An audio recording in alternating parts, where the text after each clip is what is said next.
cambiar un poco. Primero quiero agradecerle a la Fundación Borges, a José María y a Fernando, particularmente a María Kodama, el hecho de que me permitan participar de esta conjura y de esta mesa que a mí me llena de orgullo, como periodista y como argentino.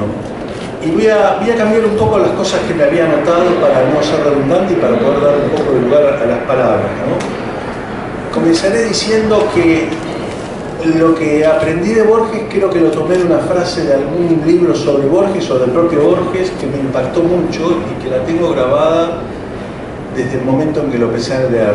La frase: casi todo es otra cosa. En la vida casi todo es otra cosa, y en Borges sobre todo casi todo es otra cosa. Requiere mucha lectura o de buscar esas paradojas para comprenderlo. Pertenezco a una generación que ignoró a Borges por muchos años. En los 70, en la Facultad de Derecho, en el bar, era mal visto tener un libro de Borges, y yo en ese momento todavía prefería las conversaciones con mis compañeras estudiantes y no quería pasar por impopular, tenía cierto temor a ir contra la corriente, de modo que tardé muchos años, demasiados. No tuve la suerte de que fuera a los 8 años, sino casi a los 38, 39 que empecé a leer a Borges. Y mucho de eso, y se lo debo a alguien que no está entre nosotros, que es Patricio Loiza, que era un fanático, porque yo producía su programa en Radio del Plata y trabajábamos juntos, y fue Patricio el que lentamente me fue llevando a la lectura de Borges.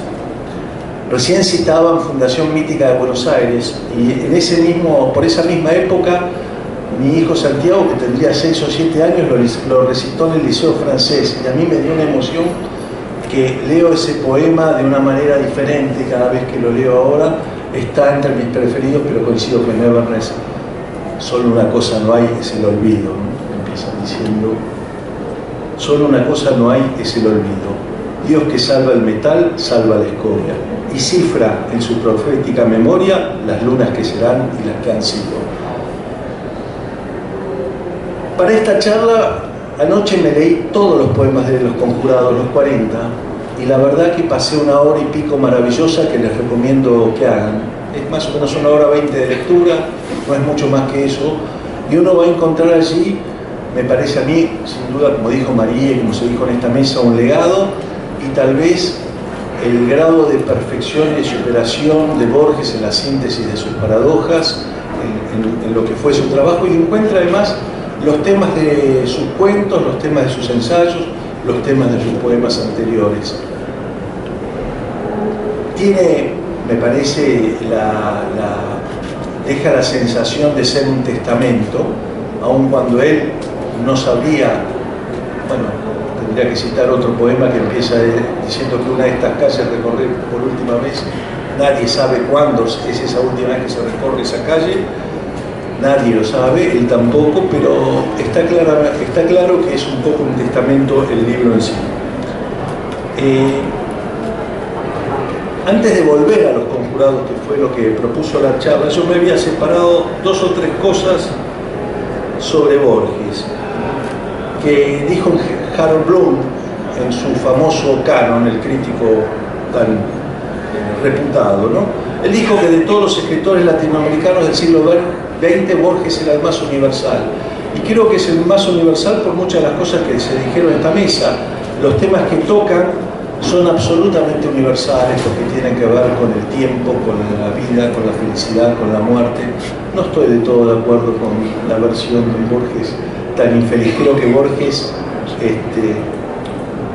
era infeliz a veces y feliz otras, y pudo alcanzar más felicidad tal vez en el final de su vida, pero en El Amenazado, al hombre que le duele una mujer en todo el cuerpo, no me da la idea de felicidad, sino de felicidad, porque descubrió el amor.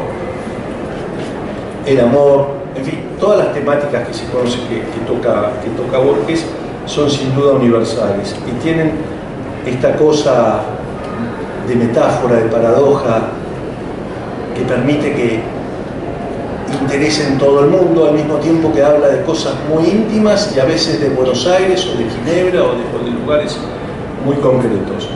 De modo que coincido con Harold Bloom que se trata de nuestro escritor más universal y que es el escritor más citado del mundo. No hay un escritor porque Borges no solo es citado en la literatura, es citado en los libros de ciencia política, en los libros de computación. Prácticamente uno no abre un libro en el cual no encuentre una cita de algún texto de Borges. Pero más adelante Harold Bloom dice algo que es lo que yo sentí a los 39 años y que quiero transmitir ahora a quienes no lo han leído. Él dice: Borges tiene más poder de contaminación que ningún otro. Y más adelante formula una advertencia: si lees a Borges a menudo y con atención, te volvés un tanto borgiano. Pues leerle activa una conciencia de literatura en la que él ha ido más lejos que ningún otro. Y yo estoy convencido de esto. Los que finalmente atravesamos cierto prejuicio, como el de mi generación, terminamos descubriendo enormes momentos de felicidad y de placer que nos brinda su lectura y que además nos cambia muchísimo la cabeza. Después de leer Los Conjurados fui al diccionario y no voy a profundizar mucho más en Los Conjurados para dar lugar a la charla y porque realmente el rabino me parece que dijo mucho de lo que habría que decir. Fui al diccionario porque supuse que Borges también debe haber ido al diccionario, a él le gustaban los diccionarios y las enciclopedias, y fui al diccionario de la Real Academia Española y encontré conjura, conjuración, acción y efecto de conjurarse. Conjuración, conjuro, acción y efecto de conjurarse. Conjurado, que entra en una conjuración. Así que después fui a conjurar. Ligarse con otro, mediante juramento, para algún fin. Segunda concepción. Conspirar uniéndose muchas personas o cosas contra alguien para hacer un daño o perderle.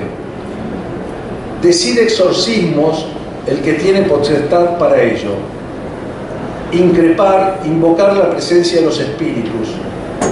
La quinta es rogar encarecidamente, pedir con instancia y con alguna fórmula de autoridad una cosa. La sexta, impedir, evitar, alejar un daño o peligro. La séptima, tomar juramento a alguien. En el final del poema, me parece a mí que hay un acto de fe y un pedido sobre la búsqueda de razón. Este poema, si uno lo lee en distintos momentos de la vida, seguramente va a tener distintas lecturas. Pero la verdad que anoche, pensando en lo que nos pasa a los argentinos, en la grieta, en la necesidad que tenemos de ser razonables, de alcanzar ciertos grados de olvido, de olvidar nuestras diferencias, de poder debatir por encima de esas diferencias para construir, como hicieron los conjurados con Suecia, una nación, una sociedad común, me parece que es el mensaje que deberíamos tomar a nivel de la nación argentina y a nivel planetario. Y voy a cerrar dando lo que creo que tomé de alguien, en algún momento lo leí y siempre me impactó, que es la mejor caracterización que yo les puedo ofrecer de Borges. Uno lee sus ensayos como si fueran cuentos, se leen a un ritmo extraordinariamente fácil y claro. Sus cuentos son como poemas, porque tienen hasta cierta musicalidad, cierta cadencia. Y sus poemas, este era un poema, nos hace pensar como si fueran ensayos, nos proponen algo.